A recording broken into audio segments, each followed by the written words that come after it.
అందరికీ praise the lord. ఈరోజు దేవుని వాగ్దానం సమూయేలు మొదటి గ్రంథము 1వ అధ్యాయము 17వ వచనము. నీవు చేసుకునిన మనవిని ఆయన దయచేయునుగాక అని ఆమెతో చెప్పగా.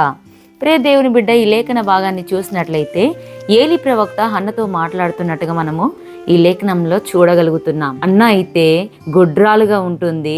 తన పిల్లల కోసమే ఆలయంలో మొరపెడుతున్నప్పుడు మరి ఆ బాధను చూసిన ఏలి తనతో మాట్లాడుతూ ఉన్నాడు. నువ్వు ఏ మనవైతే చేసుకుని ఉన్నావో అది నా దేవుడు నిశ్చయంగా నెరవేరుస్తున్నాడు, భయపడకని చెప్తున్నాడు. ప్రియ దేవుని బిడ్డ, మన దేవునికి మనం మొరపెట్టినప్పుడు, నమ్మకంగా ప్రార్థించి అడిగినప్పుడు మన తండ్రి మనకి ఇచ్చే దేవుడుగా ఉన్నాడు.